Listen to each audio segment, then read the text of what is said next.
3, 2, 1. What's going on, everyone? You're watching Ash on Comics. My name is Ash, and let's get started. This is Doom. Now, I don't know if it's proper to call this Doom 2099, or if it's just 2099 part of or Doom. Wait, or it's Doom, and it's part of the Marvel 2099. This is just indicative of modern Marvel comics these days. Nothing really matters. They don't seem to care about really comics anymore. They don't care about comic fans. They just pump out their books and try to,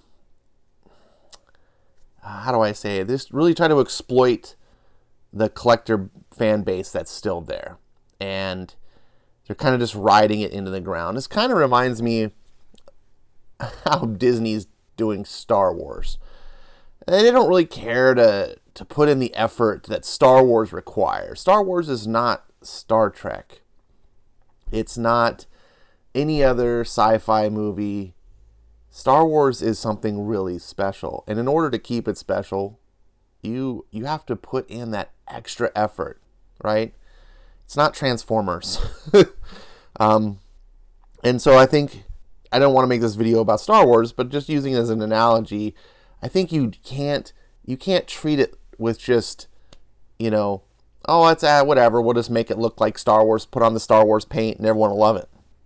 It doesn't work. You can do that with some of the Marvel movies, and in the comics, apparently Marvel can do that with their books. Marvel has proven that they don't need to make, well, I don't know if they've proven that. Well, they've proven they don't need to make good comics to survive, because they're surviving and they're making terrible comics. This 2099 series is something I was going to completely avoid. I have no interest in 2099, despite the fact that I remember in the 90s when 2099 first came out, I was very enthused about it. I don't say I'm a big fan. I liked it when it came out. I think there were 4 or 5 comics. There was Doom, Spider-Man, Ravage, and there was another one. I can't remember what it was. I think there were just 4 of the originals. Spider-Man looked the best. I think they put the most effort into it, but Doom was the best. I thought Ravage was cool because it was an original character. And I like the idea that Marvel was like addressing that their 2099 universe wasn't just, hey, look, our 2099 universe is an exact clone of the current universe. There's a 2099 version of every Marvel character. Like, that's just stupid. I like that some characters would have a legacy like Spider-Man and Doom. And then other characters would come up and be new that don't exist today but did in the future, like Ravage. But of course, Ravage is tossed to the side, just like Stan Lee has been. So it was Stan Lee's creation, for those of you that don't remember. That was a whole big thing about Ravage. It was Stan Lee created a brand new character for 2099. They just tossed that aside. Now, let's have things like Fantastic Four and other things in 2099 that weren't there before that are stupid. Anyways, to this book. I'm a massive Doom fan. Doom is one of my favorite characters in comics. One of my favorite just fictional characters. I love him. When he's done right. There's so many people that have done Doom wrong, and it makes me cringe and have an aneurysm. Fortunately, aneurysms aren't fatal, are they? Oh, never mind. So Chip Zdarsky wrote this, and that really got my attention. I was like, wait, what? Dr. Doom, one of my favorite Marvel characters, absolutely. And Chip Zdarsky, probably the best writer at Marvel right now. I gotta check this out. Now, at first I was like, why is Doom wearing blue and he's got pink, purplish, whatever, glowing eyes? Doom is always green and gray, right? It's just cold, hard steel meets that forest green. That's his iconic colors up until Bendis decided to change it, because that's what Bendis does. It's like, oh, we're going to make him white now. No. Anyways, so I was like, why is he blue? But he was blue in the original 2099 series, so I was like, all right, I'll accept this. And one of the cool things about the original 2099, for those of you who didn't read it, was that the Doom in that book you were never quite sure if he was really Doctor Doom that we know, or if he was a new guy that was taking the identity of Doctor Doom, or if he was a Doom bot. There was always this mystery, and I thought that was a really cool aspect of the book that felt very original.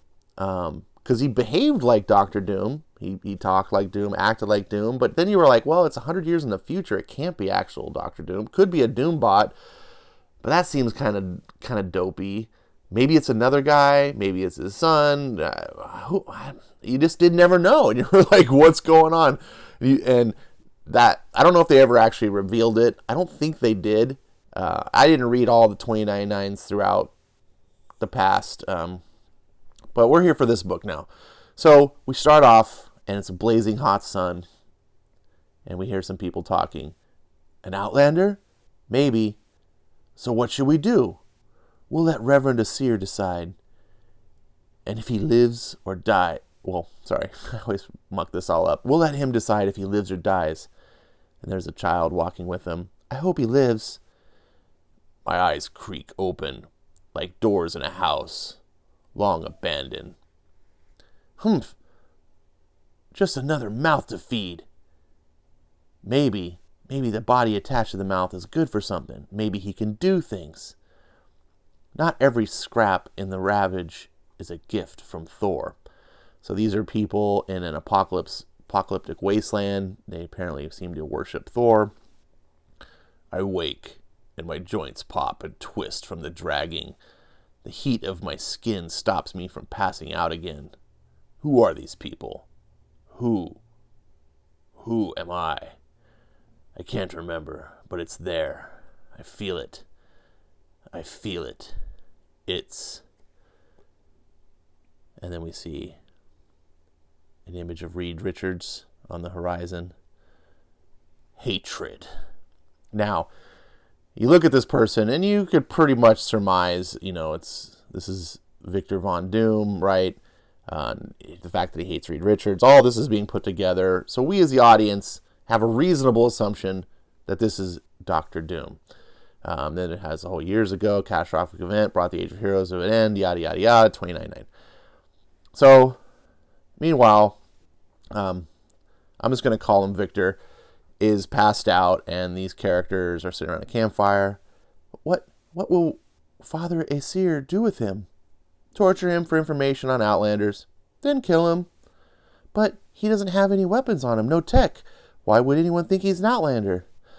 Oh, Loki, give me strength. You're such an idiot, Franz. Why would he bring tech into the Ravage when it doesn't work here? Bleep, think for a change. Why do we always have to kill people? You know what? I don't even know why we're dragging this guy back to camp. Father Asir doesn't even reward us when we bring in people. He just pats us on our heads and kills them. I'm so bleep and tired of it.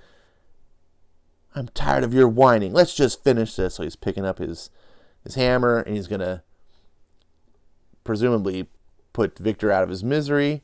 And then Victor strikes. Agreed. What the hell is this? And we see the hell. That was kind of nice, right? What the hell? Hell, the goddess of death. Anyways. I'm just marveling over the minor clever things. Now, this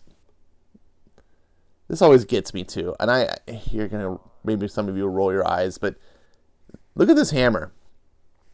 If that is a stone mallet, or if it's steel, or any sort of heavy material, that thing probably weighs a good 50, 60 pounds.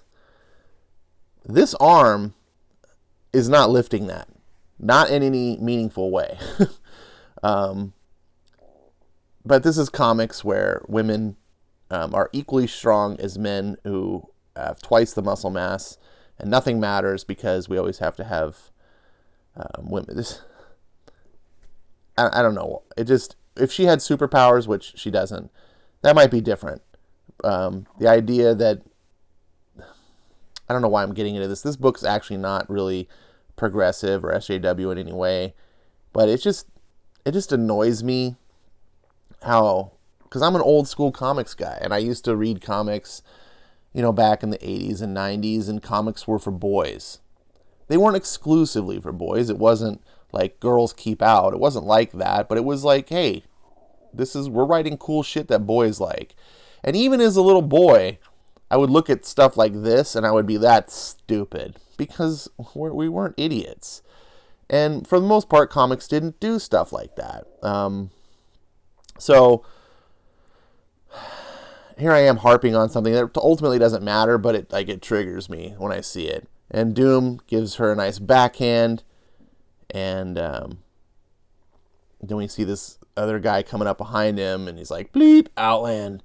And then he gets hit from behind, and it's the boy, who has a much smaller hammer, even though he's probably actually stronger than the woman. Anyway, but I'm digressing already. I don't want any more killing. I agree. Were these two your parents? No, my parents died in the war.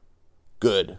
The first time I read this, I just laughed out. I'm laughing again. In fact, I've actually done this whole video. If you may be wondering, wow, we haven't seen a video from you in a while, Ash.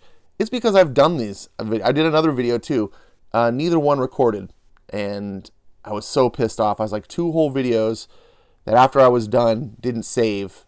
And when I went to upload them, and I was like, damn, I was so pissed. I just got totally soured. And with the holidays and stuff, it's been real difficult. But I thought this part was funny.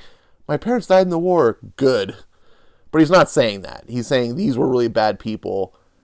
I'm indebted to you saving me. He's saying, I'm glad these aren't your parents. But the way it comes across, I don't know if that was intentional. If it was, Chip, bravo. That was a nice bit of humor that wasn't jokey, because this moment isn't supposed to be jokey, and Dr. Doom's not jokey. So that would have been out of character. But you managed to make me kind of laugh. Anyways, so they're like, he's like, they'll kill me for this. All the Thorites, they will not. I will not allow it. Such confidence. How do I back that up? Where will we go, he says. Home. Where's that? And he just looks. And he has a flashback to his castle. Latveria. The letters tumble from my tongue, and they feel right.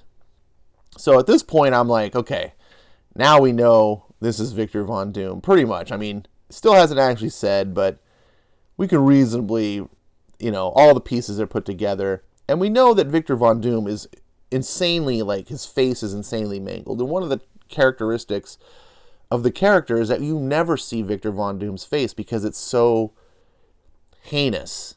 It's always under a mask. It doesn't get revealed. And I look at this face and I go, yeah, this is a really scarred, messed up looking face. But it ain't that scarred and messed up. So part of me is like, well, maybe it's trying to just say that Doom is so vain that for him, this is the most heinous, this is like the Elephant Man. When to the rest of us, we just go, wow, you're just got a kind of a messed up face.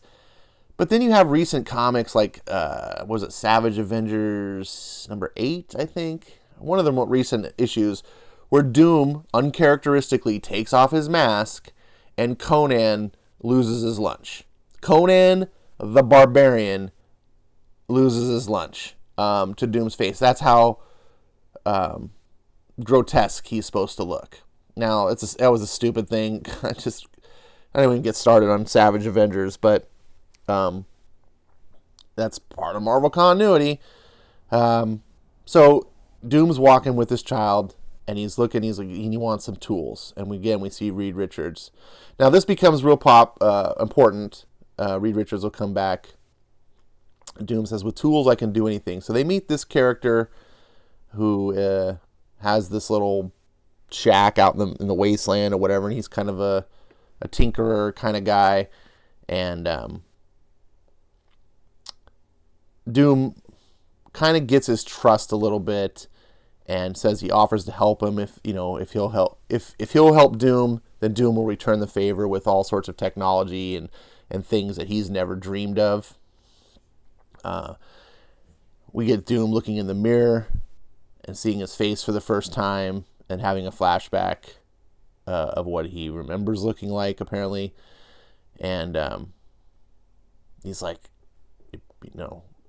people are like, "Are you okay?" He's like, "I'm fine. I'm just remembering. Finally. Time is short, and I need to begin my work. The Thorites might be looking for us." So they get to work. And there's Reed again, just staring at him like it's like an image, I guess, part of his mind. "And please, Victor." Wait, what does he say? I lose this when "And please call me Victor. Victor Von Doom." So now we for sure know he's Victor Von Doom. Well, 99% sure. I guess he could be lying. But for all intents and purposes, as a reader, this is the author communicating. This is actual Dr. Doom.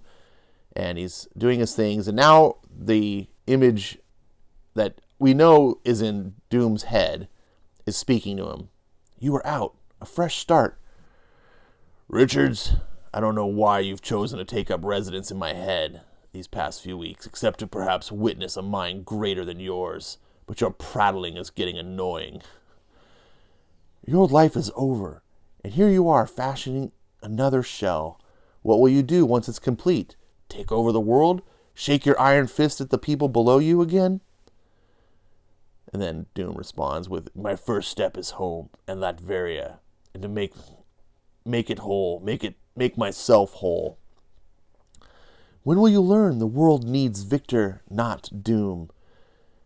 And the world needed Reed Richards, not some ridiculous rubbery adventurer who seemingly resides in my head now." I thought that was a great slapback. And so what's interesting about this story is the whys. Chip Zdarsky has set up a really cool mystery here, especially if you really haven't read previous Doom 2099 books, but also works extremely well if you have read the previous 2099 books. Because like I said before, why is Doom in 2099? Is that the real Doom that we've seen? What's weird here is that Doom is running around not seeming to remember who he is. He's always just remembering, but he's existed in 2099 as sort of a ruler. So what's going on? I'm trying to attach the continuity and connect the dots. Reed Richards was never a part of this before. So I'm like, what's going on? Why is Doom lost in this wasteland? Why is he having visions of Reed Richards? We get some flashbacks. For some reason, Richards is visiting Doom in his castle, and he says, "The world won't stand for you any longer. We don't have a lot of time. Sue doesn't even know I'm here warning you. The UN is declaring war on Latveria tonight, and they're going to hit you with everything they have." "Bah! As usual, you've wasted your time, Richards. Doom shall defend his people to the death, and your global forces will be met in kind with the firepower of Latveria." "Doom! That's not an option here." And they get in a fight. "It will be. Let them come." And this is the confident Dr. Doom, who's not afraid of anything. This is a guy who's beaten Thanos while he had the Infinity Gauntlet. This is a guy who's beaten the Beyonder. This is a guy, if someone can overcome something, Dr. Doom can. Dr. Doom is quite literally the Batman of the Marvel Universe. He always wins in a fashion, but he's a villain. If Batman were a villain, imagine what he would probably be. He'd be Dr. Doom. They're very similar. "Let Doom face the world. Let Doom reign. Richards, what have you..." And there's alarms going on, and we're back to reality, and there's this weird purple-haired wizard girl. I don't know. She's holding a scepter, and I think it's a girl, but she's got no chest at all. It's completely androgynous, purple-haired thing. "You must be Doom." And then the kid's like, "I tried to warn." "I have to admit, most Dooms don't even bother with the lab and the armor. I was going to actually turn this job down, if you can imagine. So at this point, you're like, oh, other Dooms. There's other people who have claimed the identity. Some raving creep thinks he's the next coming of doom. My client picks up the chatter, and old Kingpin is on his way to dispatch someone who clearly needs psychiatric attention. So this apparently is a guy who's named Kingpin. Oh, okay. It's like I can't tell. But this man on the outskirts of the Ravage, but a man on the outskirts of the Ravage, desperately creating, it feels different. And so Doom's confronting her. Who sent you? Clearly not the Thorites. Well, obviously, you did. And so they have a fight. I'll skip past. And Kingpin gets the one-up. And we see Dr. Doom, he's down. He's not quite out. He's reaching. He's like, the hammer. He's trying to reach for it. And Kingpin says, the man as God who rejects the flock. Don't be a fool, Victor. And we go back to the flashback with Reed and Doom fighting. And Reed's like, damn it, there's no way out. We need time. To which Doom responds, no, you fool. The time platform is beyond your compre. And Reed wraps him up. Victor, it's the only way. No, there's always another way. And now we understand there's Doom's way. And now we understand how Doom got into the future, right? Because Reed Richards, well, we can kind of draw a connection. And then Doom clocks Kingpin. I want to keep saying her, but it's like, I've read this. This is like the third time going through it now, and the first time I totally thought it was a girl. Maybe the first 2 times. Bizarre. Whatever. It's in the future. I'll write it off. Cold clocks her with a hammer, and him with a hammer. He lays down, kind of spent. Then he gets up, fashions his armor. And the kid's like, what happened? And Doom says, a pretender has revealed himself. I know why I'm here now. So he says, give Tinker my apologies, boy. I left him a Vaughn reactor, which can fuel his experiments for months to come. And then the kid's like, but what about me? And so Victor takes off into the wastes, and he starts talking to Reed again. Are you really leaving that boy back there? He is strong, and I know strength. He cannot follow where I am going. And they have all this dialogue, and I don't want to spoil all this book. I'm really reading a lot of it. But I wanted to give you a sense of what was going on. And the debate between Reed and Doom. What this book is about is a mystery. It's a mystery of, first of all, who is this guy? Okay, it's Victor Von Doom. What's he doing here? Okay, well, he had some conflict with Reed that sent them in time. Now, what's he doing? Why is he seeing images of Reed Richards? And if this is in time, where's actual Reed Richards? Or was all of this just a memory? Is this all just playing off in Doom's head? We don't really know what's going on at this point, but Doom is having a really good dialogue with Reed. That's great character development. It's very interesting to see his personality show and his motivations. And I was really into it by about this point. At the beginning, I was like, this is weird. I don't know what's going on. But now I was like, oh. And Doom argues with him. It's like, I shall take it again and again and again. There is nothing more important than power. Nothing.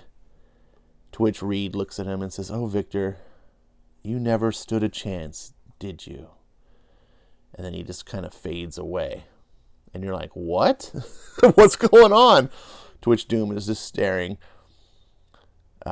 Beyond power, beyond Richard's inability to comprehend having nothing and its toll on a man, I need to confront this Doom. So Doom continues on his quest to meet the man who hired the assassin to take him. And he has a little bit of inner monologue. And this part I thought was a little bit, it's like Chip probably stretching to fill the page count. It's a lot of just like, oh, look, walking, more walking, more walking, more walking, more walking, walking, walking until he sees something up in the sky. Then he launches himself in the air. Now, I didn't have a terrible problem with this, but it is worth pointing out. It's not quite as offensive as actually having like white pages in the X books where it's just like total pointless information that doesn't even matter, but it's like a full page. At least you're getting some art here, as bad as it is. Some pages are better than others. This Marvel produces over 100 comics a month. They only have a handful of decent artists. So I don't expect a book like this to really get solid treatment. It was serviceable. And so Doom, we get this really cool shot of Doom flying up to this castle in the sky. And he enters. Now, at this point, I kind of want to wrap it up. I don't want to spoil this. This is a really solid plot. I thought there was a lot of things going for it. I really actually enjoyed this story quite a bit. Like I said, I'm a big Doctor Doom fan, and this story had a cool mystery that answers some things. It also answers the old 2099 mystery of who is the Doom 2099 and what's he doing and why is he doing things. It answers this particular Doctor Doom, whether he is that Doom or not, and what's the whole tie to the Reed Richards. All this stuff I thought wrapped up really well. It's not a masterpiece of a book, but it was a really clever story, and it ends in a way that makes me just want more. It makes me go, oh, how dare you just end this like this? Like, it's a good one-off story, and if you're one of those people, it's like, I just like to read a good single-issue story and then be done with it. This book does that. But it also does it and go, oh, this sets up so many possibilities. I want to know more. So I'm going to wrap this up here for the sake of people who may have gotten this far and say, I want to check out this book. I do recommend, this is a solid recommend, especially if you're a Doom fan like me. Pick this up, borrow it from a friend, do what you have to. It's not the greatest comic in the world, but it was fun. It surpassed my expectations. Chip Zdarsky knows how to write, and if you can get over the art, I think you'll really enjoy it. Thanks for watching, and I'll see you next time.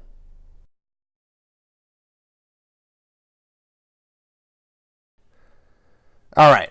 For those of you who really want to be spoiled, because I know there's a few of you who are like, why don't you just spoil the whole thing, Ash? All right, here's the after credit scene. Doom shows up, and he confronts Doom 2099, and he responds to him, who are you? Where are we? Blah, blah, blah. You're in 2099. I assumed you were another old Doombot or madman, but your resilience, your armor, it works in the Ravage? And he explains, simple shielding, blah-blah, blah-blah, blah-blah.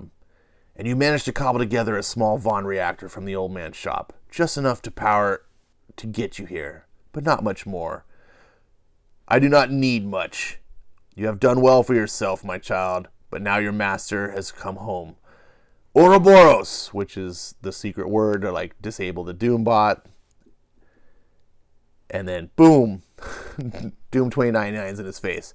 Ah, the magic word. Now I remember this moment. I remember the shock of it all. What?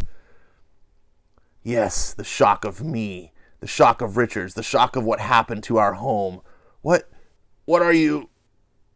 And, here's Doom's not used to being defeated like this, and he's being manhandled. The guilt of what we caused has long left me. But feel it fresh, young Doom. Welcome to the Ravage. Welcome to Latveria. So the Ravage, the wasteland, everything, is Latveria. Apparently it's been bombed into annihilation. And technology doesn't even work there anymore because there's some comic mumbo-jumbo science of electromagnetic pulse storms and whatever. Damn it, Victor, what are you doing? And we get a flashback again. We need to. There's no retreat. There is no we. Retreat through time if you wish, Richards, but Doom will fight until the end. Reed wraps himself up and is like, you idiot. And then they have this fight and they keep going. Eventually, first, Doom burns Reed Richards' face with his little repulsor hand thing. And it just, you can see, just, then all the stuff comes crashing down on the computers. And the time thing activates as Reed is wrapped up with Doom. I know who I am. I know what I've done. I am Doom, as I always have been. And we see now the flashback of the fight with the Kingpin. And he comes crashing down to Earth. And then we see the scene where he's reaching for the mallet. And you see the stretching arm. And you're like, oh, shit. Uh-oh. And then cut to the scene in the sun. Alone. So yeah, so the dialogues. I know who I am. I know what I've done. I am Doom. And I am as I have always been. Alone. And they're like, but you're not Doom anymore. So Doom, apparently my interpretation of this is when they went through the time, Doom and Reed Richards fused together into one body, I guess. They're two minds into one body. That's how I'm seeing this. I don't think this is just Reed Richards. So, also, when we see the scene when he's confronting Doom 2099, he's like, I remember being you. So we now know that this other Doom has gone through this already. And so this Doom is the Reed Richards amalgamation as well. And I just thought that was a really cool story. Explains why he wears blue, right? Fantastic Four is the blue color. The scarred face, that's from when he burned Richards in the face. How he reaches the hammer. I love how Chip doesn't just use exposition, right? The whole show don't tell. This is a perfect example of show don't tell. He's showing you what you need to see, the burning of the face. He's showing you, boom. Love it. And lets you put it together, right? Doesn't treat you like an imbecile. I thought this was a great story. It was fun to read. It made me go, oh, shit, damn. And you can see here at the end, you're just like, I need to know more what's going on. But that's the end. So there you go. That's the spoiler. Here's all the $20.99 books Marvel wants you to buy. Remember, every $20.99 book is a number one. So they're all going to be super collector's items, I'm sure. Thanks.